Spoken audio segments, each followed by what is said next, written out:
क्या आपने कभी सोचा है कि एक युद्ध जो हजारों किलोमीटर दूर चल रहा है, उसका असर पेट्रोल के दाम, गैस, महंगाई और दुनिया पर क्यों पड़ता है? रूस यूक्रेन युद्ध को तो सालों हो गए शुरू हुए, 2022 में ही शुरू हुआ था, लेकिन आज तक ये सवाल बना है कि ये युद्ध रुक क्यों नहीं रहा है, कंटिन्यूअस चले ही जा रहा है। और सबसे जरूरी सवाल है कि नाटो क्या है, क्योंकि जब तक आप नाटो नहीं समझोगे तब तक इस युद्ध के बारे में नहीं समझ पाओगे, क्योंकि मेन कड़ी ही नाटो है इस युद्ध को समझने के लिए। और ये युद्ध नाटो शब्द जो है वो बहुत इंपॉर्टेंट है इस युद्ध के लिए। ये युद्ध बंद हो सकता था अगर नाटो बीच में ना आता तो आज की इस वीडियो में हम बिल्कुल जीरो से शुरू करेंगे। आपको पूरी सच्चाई बताई जाएगी कि नाटो क्या है, ये युद्ध क्यों हुआ, कैसे हुआ, रुक क्यों नहीं रहा है, सब कुछ फुल डिटेल के साथ इसमें एक्सप्लेन किया जाएगा, आपको समझाया जाएगा। बस आप अंत तक बने रहिए, पूरा वीडियो सुनिए, आपको सब समझ में आ जाएगा। तो चलो शुरू करते हैं। सबसे पहले समझते हैं कि नाटो क्या है। नाटो का पूरा नाम है North Atlantic Treaty Organization. NATO दूसरे विश्व युद्ध के बाद 1949 में बना। यह एक सैन्य संगठन है, इसको शांति संगठन ना समझिए, यह एक सैन्य संगठन है।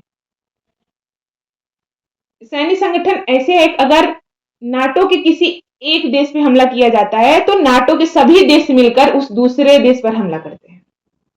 ऐसे समझिए कि आज के समय में नाटो में 30 से ज्यादा सदस्य हैं। अमेरिका, फ्रांस, ब्रिटेन, जर्मनी जैसे ताकतवर देश भी उसमें शामिल है। अगर बाहरी कंट्री नाटो के किसी एक देश पर हमला करती है तो 30 से ज्यादा देश मिलकर उस एक कंट्री पे हमला करेंगे। तो सोचो उस कंट्री का क्या हाल होगा। वो तो बर्बादी हो जाएगी, उसका तो अस्तित्व ही खत्म हो जाएगा। इसका मतलब नाटो के साथ लड़ाई अकेले एक देश से नहीं होती है, बल्कि पूरे संगठन से होती है।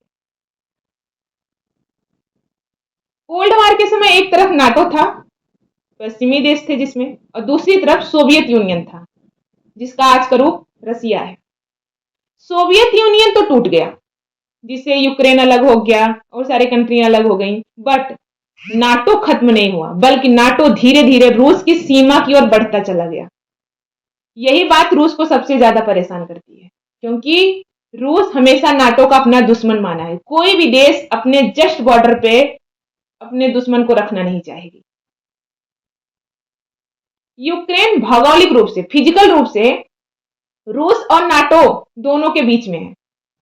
यूक्रेन चाहता है कि यूरोप जैसा सुरक्षित बनना और नाटो में शामिल होना, लेकिन रूस के लिए इसका मतलब है कि अगर यूक्रेन शामिल हो गया नाटो में तो नाटो की सेना सीधे रूस की सीमा तक पहुंच जाएगी। यहीं से टकराव शुरू हुआ, क्योंकि जब मन बनाया यूक्रेन नाटो में जाने के लिए तभी से टकराव शुरू हुआ, क्योंकि अगर वो नाटो में गया तो नाटो की सेना रसिया के जस्ट सीमा पे आ जाएगी और रसिया यही नहीं चाह रही है, इसीलिए युद्ध शुरू हो गया। रसिया का भी साफ कहना है कि रूस मानता है कि नाटो उसका दुश्मन है। अगर यूक्रेन नाटो में गया तो रूस की सुरक्षा पूरी तरह खतरे में पड़ जाएगी। रूस का मानना है कि यूक्रेन को नाटो अपने मुहरे की तरह इस्तेमाल करेगा। अगर रूस अभी नहीं रोका तो बाद में बहुत देर हो जाएगी। रूस के लिए यह युद्ध सिर्फ जमीन का नहीं, अपनी ताकत और अपनी पहचान बचाने का भी युद्ध है। यूक्रेन की सोच बिल्कुल अलग है। यूक्रेन कहता है कि हम एक स्वतंत्र देश हैं, हमें खुद तय करने का अधिकार है। रूस ने हमारी जमीन पे हमला किया है तो हम भी जवाब में हमला करेंगे, हम भी पीछे नहीं हटेंगे। युद्ध रोकना मतलब देश का हिस्सा खो देना, जनता का हमसे भरोसा टूट जाना। जो वहां की गवर्नमेंट है वो यही कहती है। यूक्रेन मानता है कि अगर नाटो का साथ नहीं मिला तो उसका अस्तित्व ही खतरे में पड़ जाएगा, क्योंकि रूस उसको तबाह कर देगा। इसलिए और ही नाटो की तरफ बढ़ता है यूक्रेन। अब देखते हैं अमेरिका और नाटो क्या कहते हैं। रूस को रोका नहीं गया तो आगे और देशों पर हमला करेगा, अमेरिका का यह मानना। यूक्रेन की मदद लोकतंत्र की रक्षा है, इससे अमेरिका अपना फायदा देखता है कि वो रसिया पर हमला कर पाएगा। लेकिन सच्चाई का दूसरा पहलू भी है। रूस को कमजोर करने का सुनहरा मौका मिल जाएगा अमेरिका को, और बिना अपनी सेना भेजे युद्ध लड़ लेगा अमेरिका रसिया के साथ। हथियार कंपनियों को अरबों का फायदा होगा अमेरिका की, क्योंकि जब कमजोर पड़ जाएगा रसिया तब फायदा अमेरिका को ही होगा, क्योंकि आज के समय में बहुत सारे देश रसिया से हथियार का इंपोर्ट करते हैं, अपने यहां आयात करते हैं। अगर रसिया कमजोर पड़ा तो ये सारे देश शिफ्ट हो जाएंगे अमेरिका के ऊपर। अमेरिका इन देशों में एक्सपोर्ट करेगा हथियारों का और उसको अरबों का फायदा होगा। यानी नाटो इस युद्ध में सीधे नहीं लड़ रहा है, लेकिन पूरा खेल नियंत्रित कर रहा है। नाटो मतलब अमेरिका पूरा कंट्रोल कर रहा है, डायरेक्ट नहीं लड़ रहा है बट कंट्रोल उसी के पास है।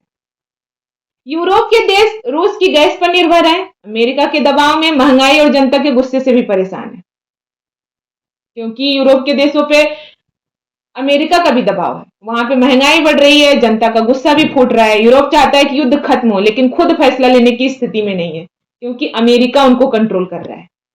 वो चाह रहे हैं कि युद्ध खत्म हो जाए, क्योंकि वहां पे महंगाई दर बढ़ गई है और रूस की गैस पे निर्भरता भी यूरोप वालों की है, क्योंकि रूस में सबसे ज्यादा गैस है। गैस पाइपलाइन यूरोप तक है, रसिया की गैस पाइपलाइन के थ्रू यूरोप में गैस आता है। इस वजह से उनका ये गैस का इंपोर्ट एक्सपोर्ट भी बाधित हो रहा है। महंगाई भी बढ़ रही है, जनते का गुस्सा फूट रहा है, बट कंट्रोल अमेरिका कर रहा है, जिसकी वजह से वो कुछ नहीं कर पा रहे हैं। क्योंकि हर युद्ध में मरते हैं आम लोग, फायदा उठाते हैं हथियार बनाने वाली कंपनियां, राजनीति करने वाले नेता और महाशक्तियां। यह युद्ध अब शांति से ज्यादा अहंकार और शक्ति का सवाल बन चुका है। रसिया और अमेरिका के अहंकार और शक्ति का पहल बन चुका है। वो अपना अहंकार और शक्ति को पीछे ही नहीं छोड़ना चाह रहे, अपना पावर दिखा रहे हैं, अपना अहंकार दिखा रहे हैं। अमेरिका तो दिखाता ही रहता है, अभी वेनेजुला के राष्ट्रपति को कैद कर लिया, न्यूयॉर्क में लाके बैठाया है। तो उसका तो जब से ट्रंप आया है तब से क्रांति ही चल रही है। अब देखते हैं कि शांति क्यों नहीं हो रही है। यूरोप भी चाह रहा है, रूस पीछे हटा तो कमजोर दिखेगा, क्योंकि यहाँ पे अमेरिका और रसिया की बात आ गई है। अगर रूस पीछे हटा तो उसका पावर कम होता दिखेगा, उसको ऐसा लग रहा है। यूक्रेन रुका तो देश टूट जाएगा, क्योंकि यूक्रेन जान रहा है कि अगर मैं पीछे हटा तो हमारे देश पे कब्जा कर लेगा रसिया। नाटो रुका तो उसकी रणनीति फेल हो जाएगी। जो पीछे से अमेरिका रणनीति चला रहा है, उसको लग रहा है हमारी रणनीति फेल हो जाएगी, इसलिए कोई भी पहला कदम नहीं उठाना चाहता, जिसकी वजह से युद्ध कंटिन्यूअस चल ही रहा है। इसमें सबसे बड़ा नुकसान आम नागरिकों का हो रहा है, बच्चों का हो रहा है, भविष्य की पीढ़ियों का हो रहा है, लेकिन उनकी आवाज बड़ी राजनीति में दब जा रही है।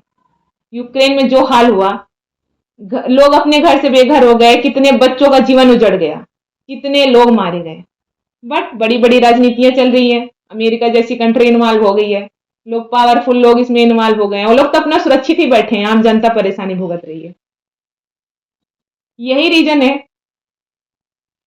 जो रूस और यूक्रेन का युद्ध खत्म नहीं हो रहा है। मेन है इसमें पावर और अपना अहंकार। अंत में यही कहा जा सकता है कि रूस यूक्रेन युद्ध सिर्फ दो देशों का नहीं, ये नाटो बनाम रूस की शक्ति लड़ाई है। पावर दिखाया जा रहा है, नाटो और रूस ये अपने आप को पावरफुल साबित करने के पीछे युद्ध को कंटिन्यूअस चला ही रहे हैं। जब तक हथियारों का व्यापार, डर की राजनीति और महाशक्तियों का अहंकार खत्म नहीं होगा, युद्ध भी खत्म नहीं होगा। अगर आपको ये वीडियो समझ आया हो तो इसे शेयर जरूर करें, क्योंकि समझदार और जागरूक लोग ही दुनिया को युद्ध से बचा सकते हैं। हमेशा युद्ध को मानवता की तरफ ले जाइए, उसको खत्म करने की तरफ ले जाइए। चाहे देश के लेवल पे कोई युद्ध हो, या आपके मन के अंदर कोई युद्ध चल रहा हो, या आपके घर में भी कुछ प्रॉब्लमें हो रही हो, तो हमेशा उसको जड़ से खत्म करने की कोशिश करिए। उसको लंबा खींचने की कोशिश मत करिए, वहां पे आप अपना अहंकार, अपना पावर दिखाने की कोशिश मत करिए, क्योंकि मिलजुल के ही रहने में ही भलाई है। उसी में पावर है, उसी में शक्ति है।